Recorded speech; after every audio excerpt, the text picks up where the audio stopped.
Hello बच्चों, I hope आप सब बढ़िया होंगे। तो जेईई एडवांस 2026 चैप्टर का नाम सॉल्यूशन। क्वेश्चन बड़ा प्यारा है।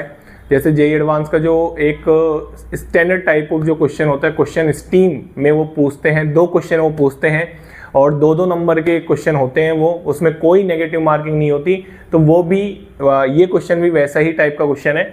2 क्वेश्चन पूछे हैं, 2-2, एक क्वेश्चन 2 नंबर का है, कोई नेगेटिव मार्किंग इसमें नहीं है। पूरा पैराग्राफ लिख के आता है, काइंड ऑफ पैराग्राफ टाइप बोल सकते हो, ठीक है, लेकिन इसमें कोई नेगेटिव मार्किंग नहीं है, ठीक है ना। चलिए, चैप्टर का नाम सॉल्यूशन है और क्वेश्चन बड़ा प्यारा है। सॉल्यूशन का जेईई एडवांस में एक क्वेश्चन लगभग हर साल देखा जाता रहा है और देखा जाता रहेगा। आइए क्वेश्चन की बात करते हैं। दिखने में बहुत बड़ा लग रहा है, लेकिन कैलकुलेशन जो जेईई एडवांस है, देखो ये पेपर 2 का क्वेश्चन है जेईई एडवांस 2026 का। दिखने में बड़े बड़े क्वेश्चन लग रहे थे, लेकिन जेईई एडवांस ने कैलकुलेशन बहुत आसान दी है। जी हाँ, कैलकुलेशन में उन्होंने ऐसे कोई हार्ड एंड फास्ट कैलकुलेशन नहीं दी, कैलकुलेशन बहुत इजी दी है। हाँ, लेंदी आप बोल सकते हो क्वेश्चन को, लेकिन कैलकुलेशन बहुत इजी दी है। इस क्वेश्चन में भी कैलकुलेशन बहुत इजी है, कट रही है वैल्यूज। आपको डेसिमल इनमें आंसर नहीं देना, आपको मतलब वैल्यूज खुद ब खुद कट रही है, दिमाग नहीं लगाना काटते वक्त। चलिए आइए बात करते हैं। तो क्वेश्चन है आपके सामने, क्वेश्चन आपके सामने क्या बोल रहा है कि 2 वोलेटाइल लिक्विड्स हैं, ठीक है, अच्छी बात है। ए एंड बी, ठीक है। फॉर्म एन आइडियल सॉल्यूशन, अच्छी बात है। Consider a 5 molal solution. Mole concept का डायरेक्ट क्वेश्चन नहीं आता, लेकिन कंसंट्रेशन टर्म को जेईई एडवांस ने 2 से 3 क्वेश्चन में यूज करवाया है 2026 में। तो यहाँ पे आप देखें 5 molal solution of B in A, मतलब ये तो कंफर्म हो गया कि आपका जो ए है वो सॉल्वेंट है। आराम से देखो, क्वेश्चन को पढ़ के समझ में आ रहा है। और आपका बी जो है वो क्या है, सॉल्यूट है, और दोनों ही वोलेटाइल है। कोई टेंशन वाली बात नहीं है, दोनों की वेपर बन रही है, ठीक है। रॉड फ्लो लगने वाला है, ये समझ में आ गया होगा आपको। Inside a close container having a total pressure of, आपको सॉल्यूशन का प्रेशर दे रखा है, टोटल प्रेशर सॉल्यूशन का दे रखा है कितना, 100 mmHg। बहुत बढ़िया सर, कोई टेंशन वाली बात नहीं है, ठीक है। इसके बाद बोल रहा है the vapour pressure of the pure A at 300 kelvin is 105। क्या बात है, और भी कुछ चीजें आपको दे रखी हैं। पी नॉट ए आपको दे रखा है, सॉल्वेंट है, ध्यान रखना। पी नॉट ए आपको दे रखा है 105 mmHg। अगर आपने साथ की साथ वैल्यूज नहीं लिखी तो आप कहीं ना कहीं बहुत बच्चों से पीछे रह जाएंगे, क्योंकि केवल क्वेश्चन को पढ़ना और क्वेश्चन को पढ़ते पढ़ते सॉल्व करना, दोनों में बहुत डिफरेंस है। तो पढ़ते पढ़ते सॉल्व किया करो, क्योंकि जेईई एडवांस है। ऐसा नहीं है कि 3 घंटे में क्वेश्चन कम है, बेटा दिमाग बहुत लगाना पड़ता है, ठीक है ना। चलिए, तो assume that A and B behave as an ideal gas in the vapour phase, मतलब वेपर फेज में भी आप पीवी बराबर एनआरटी लगा सकते हैं, आइडियल गैस की तरह बिहेव कर रहे हैं, ठीक है सर। क्वेश्चन ने बहुत सारी वैल्यू दे रखी है, आप आराम से देख सकते हैं। जेईई एडवांस की ये बहुत खास बात रही है, डेंसिटी दे रखी है लिक्विड बी की। जेईई एडवांस की ये बहुत खास बात रही है कि वो हर चीज आपको क्वेश्चन में देता है, आर की वैल्यू भी देता है। मैंने ऐसा क्वेश्चन बहुत रेयर देखा है जिसमें जेईई एडवांस ने आर की वैल्यू नहीं दी हो, प्लांक कांस्टेंट की वैल्यू नहीं दी हो, ऐसे सब कुछ देता है जेईई एडवांस। ये खास बात है जेईई एडवांस की। आप देखो, यूनिट कन्वर्जन भी देता है कि आपको यहाँ पे mm ऑफ Hg को अगर एटीएम में कन्वर्ट करना पड़ेगा तो आपको यूनिट कन्वर्जन भी दे रखा है, 1 ATM बराबर 760 mmHg। ये जेईई एडवांस की खास बात है कि वो आपको यूनिट कन्वर्जन भी देके रख रखा है, बहुत बड़ी बात है ये, है ना। जेईई मेंस नहीं देता है जनरली, लेकिन जेईई एडवांस आपको, आपसे आपका दिमाग चेक करवाना चाहता है कि भैया आप इस क्वेश्चन को कितनी एक्यूरेसी के साथ कितनी जल्दी कर सकते हैं। सारी वैल्यू जेईई एडवांस ने दे रखी है। चलिए, इसके बाद क्वेश्चन पहला पढ़ते हैं। आपको डेंसिटी ऑफ लिक्विड बी दे रखी है, वो भी मैं लिख लेता हूं। Density of liquid B, density of liquid B आपको दे रखी है कितनी, ये आपको दे रखी है 0.5 ग्राम पर ml। बहुत बढ़िया, सारी इंफॉर्मेशन हमने लिख ली है। मास वास जैसे यूज में आएगा वो हम कर लेंगे, कोई टेंशन वाली बात नहीं है, ठीक है। क्वेश्चन पढ़ते हैं। At 300 kelvin the ratio of the molar volume. अब यार इसके लिए तो कॉन्सेप्ट बहुत स्ट्रॉन्ग होने चाहिए, आपको पता होना चाहिए कि मोलर वॉल्यूम का मतलब क्या होता है। भैया मोलर वॉल्यूम का मतलब होता है V/N। पहले तो ये समझे आराम से, पर मोल वॉल्यूम उसी को बोलते हैं मोलर वॉल्यूम। Vm बराबर क्या होता है, V/N। यहाँ पे N क्या है, मोल है, और V क्या है, वॉल्यूम है, ठीक है सर। प्योर बी के लिए बात करेंगे तो प्योर बी, आराम से सुनना, आराम से सुनोगे तो ध्यान से आराम से सुनना। Pure be in vapour phase बोला है, pure be in vapour phase बोला है, तो आप मेरे को एक चीज बताओ कि पीवी बराबर एनआरटी आप बी के लिए अगर मैं बात करूं, बी के लिए वीएम की अगर मैं बात करूं, वीएम बोल देता हूं, वीएम आराम से देखना, तो वीएम बराबर वी बाई एन, आप पीवी बराबर एनआरटी लगा सकते हो, पीवी बराबर एनआरटी लगा सकते हो, तो वी बाई एन बी के लिए क्या हो जाएगा, आर टी बाई पी हो जाएगा। ये देखो आराम से क्या मस्त इक्वेशन निकल के आ गई, यहाँ पे आराम से देखो। और प्योर है तो यहाँ पे प्योर बी का वेपर प्रेशर आएगा, किसका वेपर प्रेशर आएगा, प्योर बी का। प्योर बी के लिए ना आराम से क्वेश्चन को पढ़ो, कोई जल्दी नहीं है आपको, मैं क्वेश्चन का केवल सॉल्यूशन फटाफट बताने नहीं आया हूं। आप जितने भी बच्चे पेपर देने वाले हैं वो ये समझे कि पेपर में क्वेश्चन को कैसे अटेम्प्ट किया जाता है। तो यहाँ पे प्योर बी का दे रखा था, मैंने यहाँ पे पी नॉट बी लिख दिया, कोई दिक्कत वाली बात नहीं है। वेपर फेज में दे रखा था तो पीवी बराबर एनआरटी लगा सकता हूँ, ठीक है। अब to its molar volume in liquid phase, मतलब बी का ही पूछा है, बी का ही पूछा है, तो ये तो आपका हो गया बेटा बी। इन वेपर फेज के लिए मैं लिख देता हूं वी, वेपर फेज के लिए मैं लिख देता हूं वी, और यहां पे आपसे पूछा गया है लिक्विड फेज में, तो इसके लिए लिख देता हूं मैं एल। समझ में आ गई, लिक्विड फेज के लिए मैंने लिख दिया एल और वेपर फेज के लिए मैंने लिख दिया वी, ठीक है। इसके बाद वीएम लिक्विड बराबर आप क्या जानते हैं, मास अपॉन क्या लिख सकते हो, डेंसिटी। मास अपॉन क्या लिख सकते हो, डेंसिटी लिख सकते हो, आराम से देखो। लेकिन एक गड़बड़ कर दी मैंने, बताओ क्या, कि सर पहले आपको Vm का फॉर्मूला लिखना चाहिए था। तो Vm बराबर क्या है यहाँ पे, आराम से देखो, Vm बराबर है यहाँ पे V बाई N, ठीक है। लिक्विड फेज में कंफ्यूज मत हो जाना, लिक्विड फेज में है तो आप वॉल्यूम का जो फॉर्मूला है, हाँ पीवी बराबर एनआरटी मत लगा देना, आइडियल गैस के लिए लगती है वो V। लिक्विड फेज में आप जानते हैं मास बाई डेंसिटी होता है, तो आप इसको ऐसे लिख सकते हैं, mass of B upon density of B into मोल। आराम से देखो, और ये मोल भी किसके होंगे, मोल भी होंगे B के, किसके मोल होंगे, B के, ऑब्वियसली B के मोल होंगे। लिक्विड फेज में बात कर रहे हैं ना, तो पीवी बराबर एनआरटी नहीं लगा सकते। लिक्विड फेज या सॉलिड फेज के लिए तो डेंसिटी का फॉर्मूला होता है मास बाई वॉल्यूम। तो आपको ये बिल्कुल आराम से दिख रहा होगा ये वाली चीज क्या है, आराम से देखो। मोल बराबर क्या पढ़ते हो, अरे बोलो ना यार, मोल बराबर क्या पढ़ते हो, वेट अपॉन मोलर मास। तो क्या ये सब बच्चों को मोलर मास नहीं दिख रहा क्या, ये मोलर मास ऑफ बी हो गया ना। और क्वेश्चन ने मोलर मास ऑफ बी दे रखा है, ये देखो ये रहा मोलर मास ऑफ बी। तो मतलब ये तो आपका डायरेक्ट आ गया क्या, कि सर Vm लिक्विड B के लिए बात कर रहे हैं, तो ये आपका आ गया कितना, molar mass of B divide by density of B। Molar mass of B कितना है, 57 ग्राम पर मोल, और डेंसिटी ऑफ B कितना है, ये रहा क्वेश्चन में दे रखा है 0.5 ग्राम पर ml।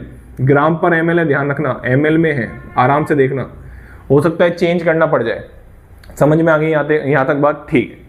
अब हमको R क्वेश्चन में दे रखा है, ये रहा, T क्वेश्चन में दे रखा है 300 केल्विन, ये रहा, टेम्परेचर कांस्टेंट है पूरे, देखो आप 300 केल्विन ही है। R दे रखा है, T दे रखा है, ये अपन को नहीं दे रखा क्वेश्चन में। इसी के लिए आपको थोड़ी सी समझदारी लगानी है, इसी के लिए आपका रोल्स लॉ लगने वाला है, लेकिन वो भी सीधा सीधा जेईई एडवांस ने नहीं दिया, इसलिए क्वेश्चन बड़ा हो गया। आइए मैं आपको बताता हूं क्या करना है। अब इसमें P टोटल आपको दे रखा है, आप सभी जानते हैं roles law, P note A x A plus P note B x B। क्या ये जानते हो नहीं जानते? आपको P नोट A क्वेश्चन में दे रखा है, ये रहा, आपको एक्स ए और एक्स बी के बारे में इंफॉर्मेशन नहीं है, पढ़ लो क्वेश्चन। कहीं बोला मैंने एक्स ए और एक्स बी, नहीं बोला ना, लेकिन आपको एक चीज दे रखी है 5 मोलर सॉल्यूशन ऑफ बी। जी हाँ, हम इसका यहाँ पे ही मोल कॉन्सेप्ट लग रहा है, यहाँ पे ही कंसंट्रेशन टर्म लग रही है। मोलेलिटी को मोल फ्रैक्शन में चेंज करना आना चाहिए। आइए बात कर लेते हैं, तो पहले इसको हम चेंज कर लें। 5 मोलल, यहाँ पे बच्चे बहुत दिक्कत करते हैं, 5 मोलल सॉल्यूशन बी है, तो यहाँ पे आप इसको कैसे लिख सकते हैं, 5 मोल सॉल्यूट बी डिजोल्व इन, आराम से सुनना है ना, ज्यादा जल्दबाजी करोगे दिक्कत आएगी, डिजोल्व इन 1 kg सॉल्वेंट, मतलब 1000 ग्राम सॉल्वेंट। आराम से देखो, अब आप आराम से देखें कि भैया सॉल्वेंट क्या है, सॉल्वेंट है आपका ए, वाटर मत मान लेना हर जगह वाटर मत मान लेना, यहाँ पे सॉल्वेंट क्या है, ए है, 1000 ग्राम सॉल्वेंट ए। आराम से सुन लो, ठीक है ना। हाँ, तो अब ये question mole fraction of B, अरे यार अब तो निकाल लोगे ना, मोल फ्रैक्शन ऑफ बी बराबर क्या होता है, mole of B divide by mole of B plus mole of A. हाँ भाई बताओ, मोल ऑफ बी कितना है, 5 मोल, इसलिए मैं बोलता हूं पढ़ना आना चाहिए। कंसंट्रेशन टर्म में रटे रटाए फॉर्मूले काम नहीं आते, कई बार आपको ऐसे बनाना आना चाहिए, ठीक है ना। चलिए, तो यहाँ पे मोल ऑफ बी कितना आ गया, यहाँ पे लिख दोगे, मेरे पास यहाँ पे जगह है थोड़ी, यहाँ पे लिख देता हूँ mole fraction of B. Mole of B कितना आ गया 5 डिवाइड बाई, हाँ भाई मोल ऑफ बी कितना है 5 प्लस, हाँ भाई बताओ कितना कितना वेट है सॉल्वेंट का 1000, तो 1000 डिवाइड बाई कितना हो जाएगा, कैलकुलेशन आसान है, मैंने बोला था आपको 1000 डिवाइड बाई कितना हो जाएगा 50 हो जाएगा। ये रहा सॉल्वेंट ए का मास, वाटर मत रख लेना, सॉल्वेंट यहाँ पे ए है, तो ये आप इसको आराम से कैलकुलेट करें, तो ये कितनी बार कट जाएगा 20 बार कट जाएगा, और ये आपका 20 बार कटा गया, हाँ बिल्कुल 20 बार कटा, 20 और 5 25 हो गए, 5 डिवाइड बाई 25, तो ये आपका निकल के आ गया 1/5 मतलब 0.2। आराम से देखो एक्स बी कितना निकल के आ गया 0.2, तो एक्स ए कितना निकल के आ जाएगा, एक्स ए निकल के आ जाएगा आपका 0.8, क्योंकि एक्स ए प्लस एक्स बी बराबर कितना होता है 1 होता है, ये तो सबको ही पता है यार, इसमें कोई टेंशन वाली लेने वाली बात नहीं है। तो अपन को क्या पता चल गया, एक्स भी पता चल गया, एक्स ए पता चल गया, हो गया गेम। बस हमको क्या निकालना है यहाँ से, पी नोट भी निकालना है, आइए निकाल लेते हैं। अब मैं इस क्वेश्चन को रफ कर रहा हूं क्योंकि अब इस क्वेश्चन की कोई जरूरत नहीं है, क्योंकि सारी इंफॉर्मेशन मैंने लिख ली है। आइए बात कर लेते हैं, ठीक है ना।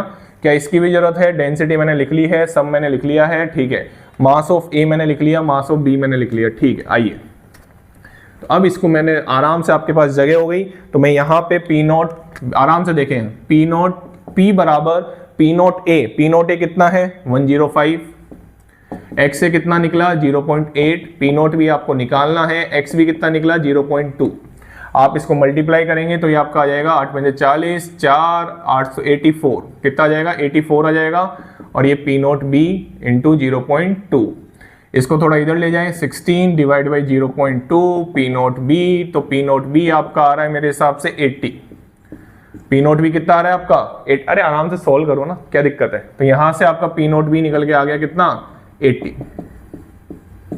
वहां पे पुट करना है, आंसर लेके आना है। पी नोट बी कितना निकल गया 80 निकल गया, आराम से देखो, कोई जल्दबाजी नहीं कर रहा मैं, ठीक है। चलिए अब आपको रेशियो निकालना था इसका और इसका, आइए वो भी निकाल लेते हैं। इसको रफ कर दूं, मेरे को जगह चाहिए, पी नोट भी कितना आ गया 80, ठीक है, याद रखना, यहाँ पे लिख दूं क्या, पी नोट भी कितना आ रहा है 80 आ रहा है, यहां लिख देता हूं जिससे आपको ध्यान रहे, ठीक है। अब आपको रेशियो निकालना था, आइए रेशियो निकाल लेते हैं। तो V upon V M liquid B के लिए बात कर रहे हैं, हाँ भाई बताओ आर की वैल्यू, पहले तो वैल्यू लिख देता हूं मैं जिससे आपको समझ में आए मैं क्या कर रहा हूं, R T upon P note B divide by, जी हाँ बोलिए कितना आ रहा है 57 डिवाइड बाई 0.5 ग्राम पर एमएल में आ रहा है, और इसको आपको चेंज करना पड़ेगा किसमें, लीटर। अरे यार, अरे एक मिनट रुक जाओ, जल्दबाजी नहीं करनी, बिल्कुल भी जल्दबाजी नहीं करनी। ये ग्राम पर एमएल में थी डेंसिटी, और ये आपका ग्राम में था, ग्राम पर मोल में था ना, हाँ। अब आपको ये जो वॉल्यूम निकली ना, इसको किस में चेंज करना पड़ेगा, लीटर में चेंज करना पड़ेगा, क्योंकि यहाँ पे पूरा कार्यक्रम किस में चल रहा है, लीटर में चल रहा है। तो आपको ये जो वॉल्यूम आपने निकाली ना, वो लीटर में चेंज करनी पड़ेगी। तो लीटर में चेंज करने के लिए आपको किससे मल्टीप्लाई करना पड़ेगा, इंटू 10⁻³ से। ये आपको यहाँ पे ध्यान रखना था, क्योंकि ये आपकी जो नीचे वॉल्यूम निकली थी ना पहले, वो किस में निकली थी, ml में। अरे यार, ये वॉल्यूम किस में निकलेगी, ये ग्राम में है ना, तो ग्राम से ग्राम कट जाएगा, तो वॉल्यूम किस में निकलेगी, ml में निकलेगी ना, तो मैं यही तो बता रहा हूं। तो आपको ml को किस में चेंज करना पड़ेगा, लीटर में, क्योंकि ऊपर तो स्टैंडर्ड चल रहे हैं, ठीक है। तो बताओ r की वैल्यू कितनी 0.08, t की वैल्यू कितनी 300, 80 mm ऑफ Hg आ रहा था, तो उसको पहले तो टॉर में चेंज कर लो। 80 mm ऑफ Hg आ रहा था ना, तो 80 डिवाइड बाई कितना कर लो 760, ये किस में आ जाएगा ATM में आ जाएगा। आराम से देखो 1 ATM बराबर 760 mm ऑफ Hg था, तो मैंने 80/760 कर दिया, ATM में कन्वर्ट हो गया, स्टैंडर्ड यूनिट में मैं रख रहा हूं, तो ये आ गया 8/76, तो ये आ गया 8 डिवाइड बाई, अच्छा पी नोट भी नीचे है ना, ठीक है, तो 8 डिवाइड बाई क्या आ जाएगा 76, तो ये 76 कहाँ चल जाएगा ऊपर, ठीक है। चलिए इसके बाद 57 यहाँ आ जाएगा, कोई दिक्कत वाली बात नहीं है, और 0.5 ऊपर चल जाएगा, कोई दिक्कत वाली बात नहीं है, और यहाँ पे 10⁻³ इधर जाएगा, तो 10⁻³ ऊपर चल जाएगा, ठीक है, कोई दिक्कत वाली बात नहीं, आराम से देखो, ठीक है। अब इसको सॉल्व कर लो, कैलकुलेशन आसान है। ये आपका आ गया 19 3 जा 57, 19 4 जा 76, ठीक है। ये 8 से 8 कट गया, 0.01 आ गया, इस 0 को इस 0 से काट दो, ठीक है, 3 से 3 कट गया, तो ये आपका आ गया 0.5 इंटू 4 कितना हो गया, अरे बोलो यार, 0.5 इंटू 4 2 हो गया ना, तो ये आपका आ गया 2000। ये इस क्वेश्चन का आंसर है, पहले क्वेश्चन का। समझ में आ गई बात? मैंने कहा था ना कैलकुलेशन आसान है। आप तो यार कैलकुलेशन मत देखो मेरे से, है ना, मेरे से आप केवल कॉन्सेप्ट सीखो, कैलकुलेशन एक बार देख लो, लेकिन खुद कैलकुलेशन एक बार खुद से करनी पड़ेगी आपको। ये तो मैंने सॉल्व किया है, आपको कब समझ में आएगा? आपको अच्छे से जब ही समझ में आएगा जब आप खुद से सॉल्व करेंगे, ये ध्यान रखना। कॉन्सेप्ट जरूर सीख सकते हो, कैसे क्वेश्चन को अप्रोच करना है वो सीख सकते हो, लेकिन क्वेश्चन जब भी आपका माना जाएगा जब आप खुद से सॉल्व करेंगे, ठीक है ना। इसके बाद दूसरा क्वेश्चन देखते हैं। दूसरा क्वेश्चन बहुत आसान है, पहले क्वेश्चन का आंसर कितना आ गया 2000, ठीक है। आइए दूसरे क्वेश्चन की मिटा दूं, देख लिया आराम से, ठीक है, इसको मैं यहां से रफ कर देता हूं, ठीक है। तो दूसरा क्वेश्चन क्या बोल रहा है आपसे? दूसरा क्वेश्चन तो बेहद ही आसान है।